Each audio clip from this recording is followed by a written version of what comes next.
திரு ஸ்ரீராம், நீங்கள் எப்படி பார்க்குறீங்க இன்றைய நிகழ்வுகள்? நேற்று திரு செங்கோட்டையன் வைக்கக்கூடிய கோரிக்கை அவர் கட்சியிலேருந்து பதவியிலேருந்துலாம் உடனடியாக பறிக்கப்படுது. இதுக்கு பின்னாடி என்ன நடக்குதுன்னு நீங்கள் பார்க்குறீங்க? இல்லை, எனக்கு பின்னால் இன்னும் 1000 ஆண்டு காலம் திமுக வந்து இந்த மாநிலத்தை ஆளும்னு ஒரு கம்பீர குரலில் பேசிய, அசம்பிளியில் பேசிய ஒரு தலைவியின் கட்சி மூத்தோடிகள் முன்னோடிகள் இந்த மாதிரி நடந்து கொள்வது என்பது அவர்களுக்கு செய்யும் மிகப்பெரிய துரோகமாக தான் நான் பார்க்குறேன். அதுதான் ஃபஸ்ட்டு பாயிண்ட்டு. இதே யாரை சொல்கிறீங்க? இன்னைக்கு வெளியில் இருக்கக்கூடியவர்கள், இன்னைக்கு திரு ஓபிஎஸ் அண்ணா இருக்கட்டும், திரு டிடிவி சாராக இருக்கட்டும், இப்போ செங்கோட்டையன் சாராக இருக்கட்டும்.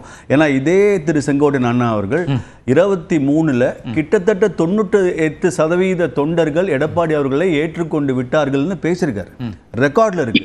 அப்போ அந்த ரெக்கார்டில் பேசினவர் அந்த general secretary of the party எந்த டிசிஷன் எடுக்கிறாரோ அதை நீங்கள் வந்து ஒரு உண்மையான தொண்டன், புரட்சி தலைவர் அம்மா தொண்டனாக இருந்தால் அதை நீங்கள் ஏற்றுக்கொள்ளணும். நீங்களே சொன்ன மாதிரி ஒரு சின்ன கட்சியாக இருந்தாலும் ஒரு கெடு விதிப்பது என்பது ஒரு பொதுச் செயலாளருக்கு, அந்த கட்சி தலைமைக்கு நிச்சயமாக ஏற்புடையது அல்ல. சோ அதனால இன்ஃபேக்ட் அவர் விளக்கம் கேட்கணும்ல சார், ஒரு நடவடிக்கை எடுக்கிற ஜனநாயக கட்சி.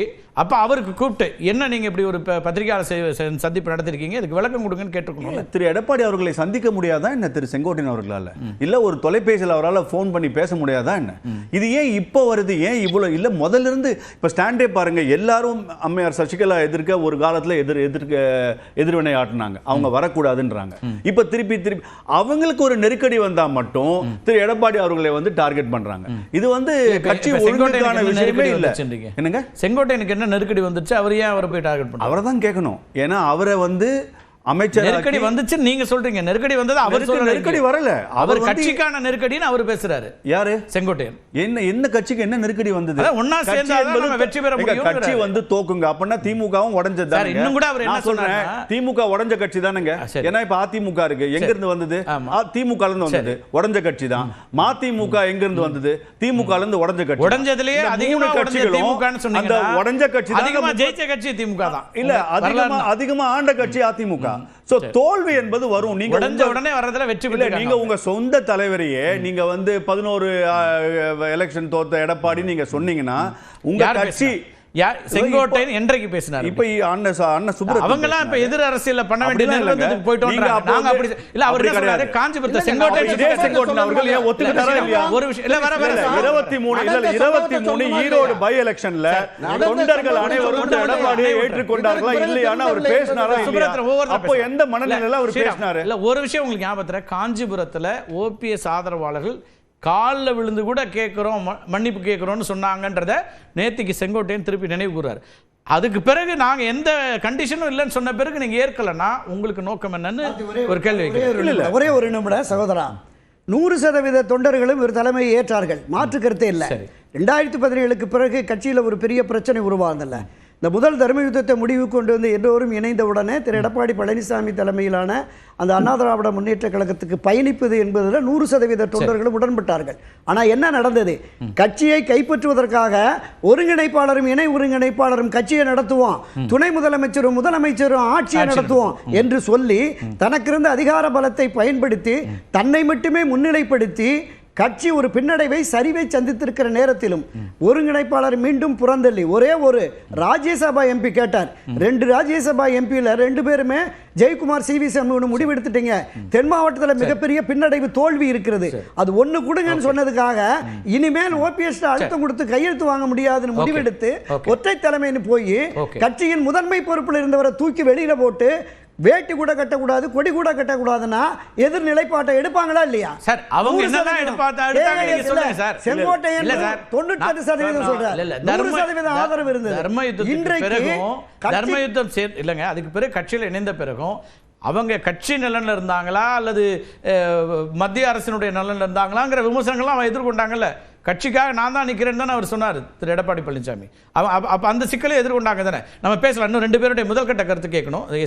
அதனால வந்து இன்னைக்கு திரு எடப்பாடி அவர்கள் இந்த அவருடைய சீனியாரிட்டியை கருதி தான் அவர் வந்து அவருடைய பொசிஷன்ல இருந்து அவரை வித்ட்ரா பண்ணிருக்காரு. இன்னொரு நார்மலா ஒரு ஆட்களா இருந்தா இந்நேரத்துக்கு கட்சியை விட்டு வெளில அனுப்பிச்சிருப்பாங்க. செங்கோட்டையன் இந்த கோரிக்கையை வச்சுட்டு அவர் இந்த முடிவை பொதுச் செயலாளர் எடுக்கணும்னு தான் சொன்னார். யாரெல்லாம் இணைக்கணும்னு கேட்கும்போது அதை பொதுச்செயலாளர் முடிவு பண்ணுவார் தான் சொன்னாரு. அதுல என்ன உங்களுக்கு என்ன அவர் தான் முடிவு எடுத்துட்டாரு. இவர்கள் எல்லாம் வேண்டாம் இந்த கட்சிக்குன்னு சொல்லிட்டதுக்கு அப்புறம் நீங்க எடுத்துக்கோங்க அதை நீங்களே டிசைட் பண்ணீங்கன்னா உங்களுடைய தர்ம யுத்தத்துல என்ன ஒரு மீனிங் இருக்கு அதை நீங்க சொல்லுங்க. அவர் தான் யார் ஸ்பெசிபிக்கா கேக்குறீங்க, அவர் பொதுச் செயலாளர் டிசைட் பண்ணுவார் யார் எடுக்கணும். அந்த பொதுச் செயலாளர் வந்து இவர்கள் எல்லாம் வேண்டாம்னு சொல்லிட்டா நீங்க ஒரு உண்மையான கட்சி சீனியராக இருந்து நீங்க மிச்சவங்களுக்கு வழி நடத்துறதை விட்டுட்டு நீங்களும் ஒரு புது போர்க்கொடியை தூக்குனா அது ஏற்புடையது அல்ல என்பதுதான் என்னுடைய பார்வை. ரைட். சாமிநாதன், நீங்க எப்படி பாக்குறீங்க இந்த 2 நாள் நிகழ்வுகளை? இது எதை நோக்கி போகுது? திரு எடப்பாடி பழனிசாமி ஒரு இன்றைக்கே அந்த முடிவு எடுத்துட்டார், இதுக்கு வளர்க்கலாம் இல்ல, நான் பொறுப்புகள் நீக்கிறேங்கிறது மூலமா அவர் சொல்லக்கூடியது என்பது இந்த கருத்துக்களை ஏற்கவில்லை, நிராகரிக்கிறோம், அவ்வளவுதான். நிச்சயமா சார். அது கிட்டத்தட்ட செங்கோட்டையன் அவர்கள் ஒரு 10 நாட்கள் கெடு கொடுத்த நிலையில ஒரே நாள்ல எடப்பாடி பழனிசாமி அவர்கள் ஒரு முடிவு எடுத்து அவரை கட்சி பொறுப்புகள்ல இருந்து மாவட்ட செயலாளர், அமைப்பு செயலாளர் பொறுப்புகள்ல இருந்து நீக்கியிருக்காரு. ஆனா இதுல வந்து 2 விதமான விஷயங்கள் நான் பார்க்கிறேன் சார். ஒன்று வந்து என்னன்னா, அவர் சொல்லக்கூடிய கருத்து, அந்த கருத்து நிச்சயமா மதிக்கப்பட வேண்டிய ஒரு கருத்து. ஆனா அவர் சொன்ன முறை அப்படிங்கிறது, அண்மையில தான் அதிமுக மாவட்ட செயலாளர்கள் கூட்டத்தை கூட எடப்பாடி பழனிசாமி அவர்கள் கூட்டியிருந்தாங்க. அந்த கூட்டத்துல அவர் வந்து அதை பத்தி பேசியிருக்கலாம். ஆனால் அதையெல்லாம் விடுத்து ஒரு பொது வெளியில ஊடகத்தினரை அழைத்து பொதுமக்கள் முன்னிலையில ஒரு பொதுச் செயலாளருக்கு கெடு விதிக்கிறது அப்படிங்கிறது வந்து நீங்க குறிப்பிட்டதை போல பொதுச் செயலாளர் முடிவெடுப்பார் என்று சொன்னாலும் கூட அது அரசியல் அமைப்புல ஒரு கட்சியை நடத்தக்கூடியவருக்கு அது வந்து ஒரு பெரிய பின்னடைவை ஏற்படுத்தும். ஒருவேளை செங்கோட்டையன் அவர்களுக்கு இந்த 10 நாள் விடுக்கப்பட்ட கெடுல இன்னைக்கு இந்த நடவடிக்கை எடுக்கப்படாமல் இருந்திருந்தா நாளைக்கு இன்னொரு மாவட்டத்துல கூட்டத்தை போட்டு இதே மாதிரி தீர்மானம் கேட்கலாம். இன்னொரு மாவட்டங்கள் இதே போன்று சொல்லி இவர்களை சேர்க்கணும் அவர்களை சேர்க்கணும் என்று புதிது புதாக முளைக்கலாம். இதெல்லாம் விட தேர்தல் நேரத்துல எங்களை வேட்பாளராக்குங்கன்னு கூட கேட்கக்கூடிய சூழல் வரலாம். சோ எடப்பாடி பழனிசாமி அவர்கள் தன்னுடைய தலைமைத்துவத்தை உறுதிப்படுத்தணும் அப்படிங்கிற அடிப்படையில தான் இந்த முடிவை எடுத்திருக்காரு.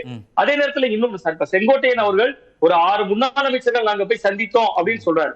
நம்ம நேற்று அவர் வந்து நடத்தின அந்த செய்தியாளர் சந்திப்புல கூட அந்த 5 முன்னாள் அமைச்சர்கள் இருந்தாங்கன்னா எடப்பாடி பழனிசாமி அவர்களை நடுங்க வைத்திருப்பாரு.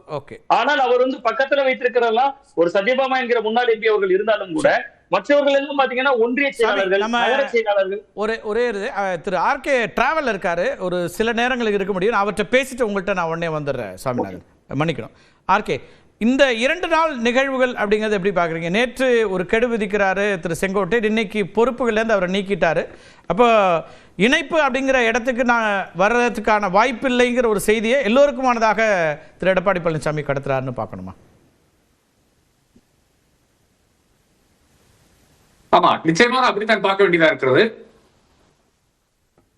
எஸ். ஹலோ, கேக்குதுங்களா? ஆர்கே, உங்க ஆடியோ கேக்குது, சொல்லுங்க. எஸ்.